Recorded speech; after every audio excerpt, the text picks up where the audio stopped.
In 2022, I tried the Ryet 3D printed saddle, and well, let's say it didn't quite hit the mark. This old saddle has been sitting on my shelf for quite some time now. Now fast forward to 2025, they have revamped the design, promising a low weight, high quality and performance saddle. So have they finally nailed it yet? This is the new 3D Ryet saddle worth your ride? Let's dive in to find it out. When I built my bike back in 2020, I gave this Ryet 3D printed saddle a solid shot. 6 months of intense usage, including some long rides, interfield and different works out. And the verdict? It just quite doesn't stack up. The overall quality and for the price isn't quite match up. And I recommended spending a bit more on a traditional high quality saddle. And if you want to know the full breakdown of the review, check out the video link right there. But now, it is 2025. Technology has taken some big leaps forward and the 3D printed saddle are everywhere. And this is one of the best selling saddles on AliExpress with glowing review floating in it. And I must admit, I'm very skeptical. The last one didn't live up to the hype. So it is just another freshly trend, or has Ryet finally delivered a product that's worth our time and money? Now I'll be using my old saddle as a baseline. We are diving in all the good, bad and even the ugly side of some of these 3D printed saddles today. Let's start with the unboxing. And honestly, the experience wasn't that great. The box arrived completely squashed. And I was genuinely concerned about the saddle might be damaged during the shipping process. Luckily, everything's worked fine inside, but it's not exactly the first impression that you would hope for, right? Inside the box, there was a little bit of surprise. A sleek fabric bag with the Ryet logo. It is a nice touch and add a premium feeling to the packaging. With that said, I'm actually not quite sure what's the purpose of the bags once the saddle is installed. It is probably just another piece of gear to be sitting on the bike stockpile, but hey, I really appreciate the effort to make it look nice. Now, let's look closer to the saddle itself, the build quality, the design, and how it stacks up against the older version. Let's go through some physical measurement of the saddle, starting with the weight. It tipped the scale on 185.3 grams. Compared to the older version, which just weighed 163.1 grams, this new model is about 22 grams heavier. Now for the weight weenie, you may say, this is a big deal. But for me, honestly, I don't notice any real-world difference when it's on the ride. Despite the added weight, overall, I still consider this is a relatively lightweight saddle. In terms of the length, the saddle measured 245 millimeters in the total length, roughly about 10 millimeters shorter than the older model. And with the width is 160 millimeters, making it just 10 millimeters wider than the previous version. Let's dive into the detailed construction of the saddle itself, starting with the rail. The rails are made of solid carbon, and they feel strong and durable. After 3 months on my bike, there is no deformation or signs of wear. The dimensions of the rail are very consistent, 7 by 9 across the entire length. And the gap between two rails is also very uniform, which is great for ensuring a secure and stable fit on the seat post. One very nice touch is the sanded texture on the clamped area. This adds an extra grip on the seat post, making the installation quite easy. I didn't even need to use any carbon paste during the setup. Once I applied the proper torque, the saddle stayed firmly in place. Finally, the joint between the rail and the saddle is quite robust, showing no flex, no movement even under the pressure of my heavy body.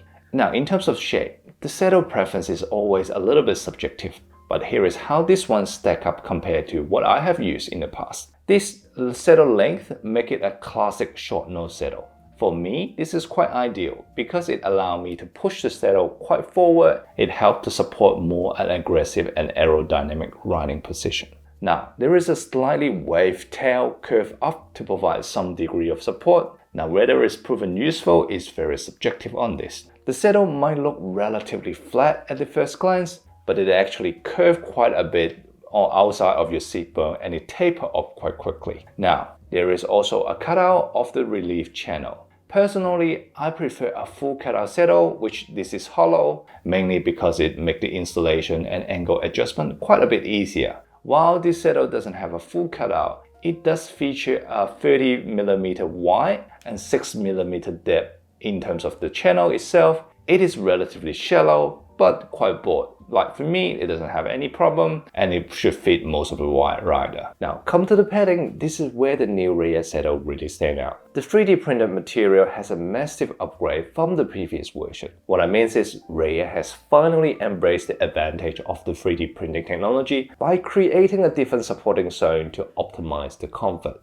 Now, the padding towards the edge tapers quite a bit and become thinner and softer. And I also mapped out what the most dense area in the padding, which indicate the optimum spot for the sit bone wear to sit on. Now, based on this, I would say this saddle is best suited for sit bone width between 80 to 110 millimeters. Now, for the reference, the average sit bone width for men's range from 60 to 160, and for women's, there is 90 to 170. I highly recommend that you measure your sit bone width before you buy or try any saddle to avoid any discomfort or disappointment. Now, coming to the texture of this 3D printed material has also improved a fair bit as well. Especially the area feel quite soft and quite accommodating, especially near the central channel area. Now, the surface overall isn't too grippy. It helps reduce the chafing, but this is firm enough to keep me feeling sitting without slicing around. Overall, the updated padded design offers a much more refined riding experience, making this saddle a big step forward compared to its predecessor. If you like what you see and want to support the channel, please just watch this video. And yes, just watch it, and this would be the best reward for me and the team. Alright, it is finally rubber hitting the road. Well, in fact, I've been on the road with this saddle for roughly 6 months, with the longest ride on 110k and averaging 250 per week. So there are a few things that I would like to share with you. Now, first thing is the biggest improvement, which is the saddle nose. Now it's become just a little bit narrow enough to prevent shaping in my inner thigh. Just on this itself is enough for me to keep the saddle. So love it.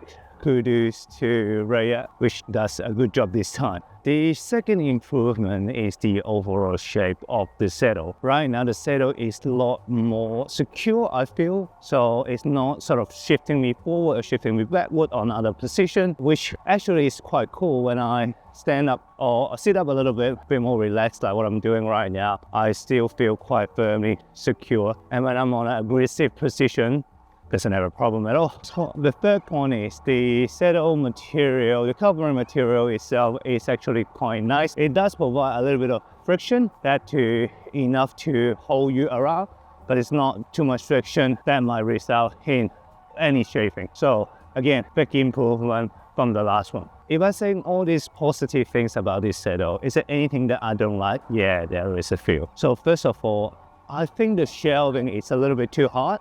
Doesn't provide enough bounce, so when you particularly go over more bumpy road, it could feel a bit harsh. The next sort of minor side is also about the shape. The shape of the saddle itself is too good in a sense that it locks you in a position, but when you're along endurance riding, it doesn't feel that comfortable at all. Sometimes I have to get up, I have to shift the position. Hey, minor issue for a bargain price, right? Well, the third thing I don't quite like about this, actually instead of the saddle itself, I would say is the selling platform AliExpress. Because saddle is so personal stuff. If you get it wrong, good luck on trying to returning that. I had a similar experience with a different product. It took me 3 months, multiple email conversation, took videos and all this stuff that I have to document to just get a 70% refund on the credit. So saddle is such a personal thing. It might not be worth the risk, I would say. If you don't sure about whether that shape will fit you well, I would rather to choose something that I used to know and that I can fit well. Particularly, this is a 3D printed saddle, they're not particularly cheap. But if you find yourself liking or using a similar type of saddle before and you just want to upgrade to 3D, yeah, absolutely go ahead with that. I think for the value of the product that you're getting, for the quality of view, I really highly recommend this. Now I'm running out of breath. All right, stop it for this conversation. As I mentioned before, saddle is a very personal thing. What it fit me doesn't fit you. So buying this off like platform like AliExpress do have quite a bit of risk in here. So what I would recommend is you might want to try a local bike store. Some of them might have spare saddle that you can put it on your bike and give a feel right so that you can get a better position. And other things, as I mentioned before, measure your seat bone so that you can actually place the seat bone on the saddle itself, so that definitely if your seat bone is too wide or too narrow, it will never fit. Here is my final verdict on the new Ryet 3D printed saddle. On the build quality itself, I give it 8 out of 10. In terms of the easy setup, it's solid 10 out of 10. For the value of money, it also scored 9 out of 10. It brings the overall score to 9 out of 10 altogether. And you may ask, will this saddle stay on my bike? I would say absolutely, without a doubt. After this recording, I'll just put it back and then go for another ride. If you have tried this saddle and have other alternative that you would swear by, I would love to hear your thoughts. Drop your comment and share your experience. And thank you for your watching. I'll see you next time. Happy riding. See you.